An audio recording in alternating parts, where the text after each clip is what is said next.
ओम नमो भगवते वासुदेवाय।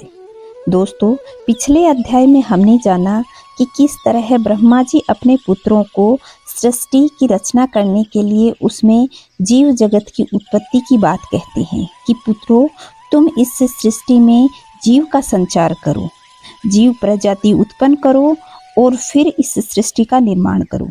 इस तरह ब्रह्मा जी उन्हें आदेश देते हैं।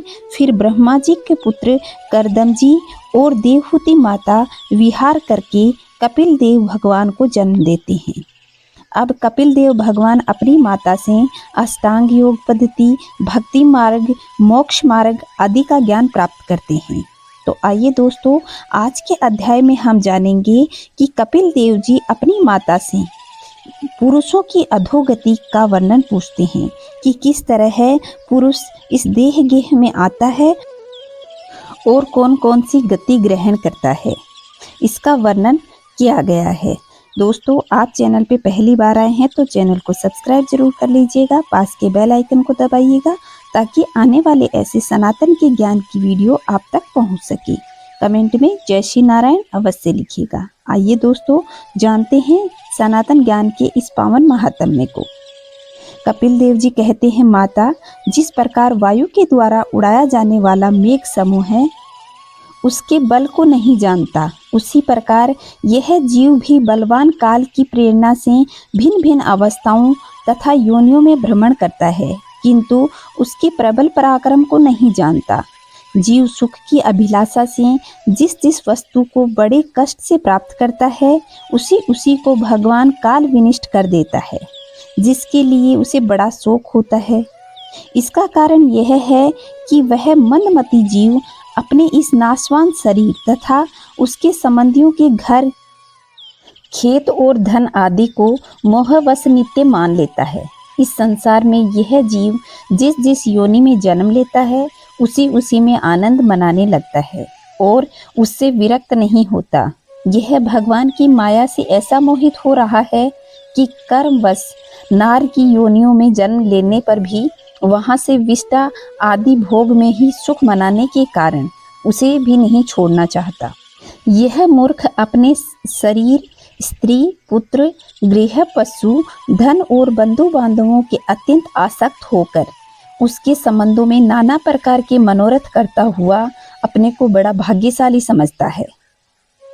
इनके पालन पोषण की चिंता में इससे संपूर्ण अंग जलते रहते हैं। यद्यपि दुर्वासनाओं से दूषित हृदय होने के कारण यह मूढ़ निरंतर इन्हीं के लिए तरह तरह के पाप करता रहता है। उल्टा स्त्रियों के द्वारा एकांत में संभोग आदि के समय प्रदर्शित किए हुए कपटपूर्ण प्रेम और बालकों की मीठी मीठी बातों में मन और इंद्रियों के फंस जाने से गृहस्थ पुरुष घर के सुख प्रधान कपटपूर्ण कर्मों में लिप्त हो जाता है।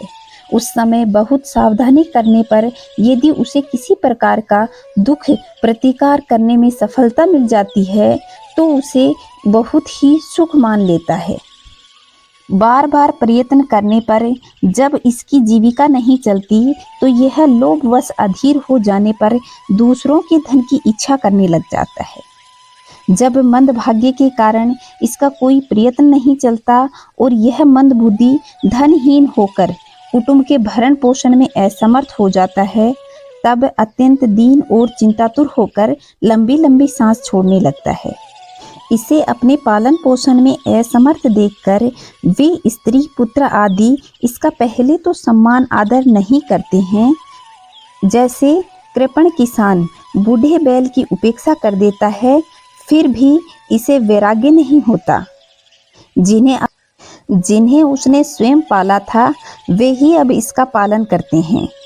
वृद्धावस्था के कारण इसका रूप बिगड़ जाता है, शरीर रोगी हो जाता है, अग्नि मंद पड़ जाती है, भोजन और पुरुषार्थ दोनों ही कम हो जाते हैं। वह मरणोन्मुख होकर घर में पड़ा रहता है और कुत्तों की भांति स्त्री पुत्र के अपमान पूर्वक दिए हुए टुकड़े खाकर जीवन निर्वाह करता है। मृत्यु का समय निकट आने पर वायु के उत्क्रमण से इसकी पुतलियां चढ़ जाती हैं। श्वास प्रश्वास की नलिकाएं कफ से रुक जाती हैं। खांसने और सांस लेने में इसे बड़ा कष्ट होता है तथा कफ बढ़ जाने के कारण कंठ में घुरघुराहट होने लगती है। यह अपने शोकातुर बंधु बांधवों से घिरा हुआ पड़ा रहता है और मृत्यु पास के वशीभूत हो जाने पर, उनके बुलाए जाने पर भी यह बोल नहीं सकता।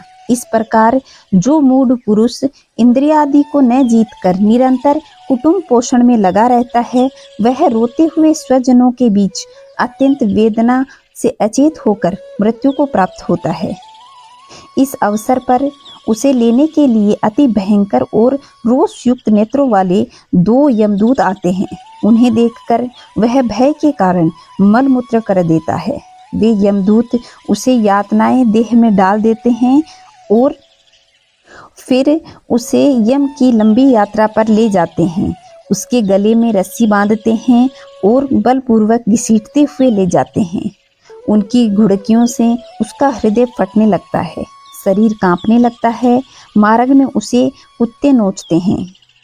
उस समय अपने पापों को याद करके वह व्याकुल हो उठता है। भूख प्यास उसे बेचैन कर देती है तथा घाम दावानल लुओं से तप रहा होता है। ऐसी अवस्था में जल और विश्राम स्थान के रहित उस तप्त बालुका में जब उसे एक पग आगे बढ़ाने की भी शक्ति नहीं रहती, यमदूत उसे पीठ पर कोड़े बरसाते हुए बड़े कष्ट के साथ ले जाते हैं।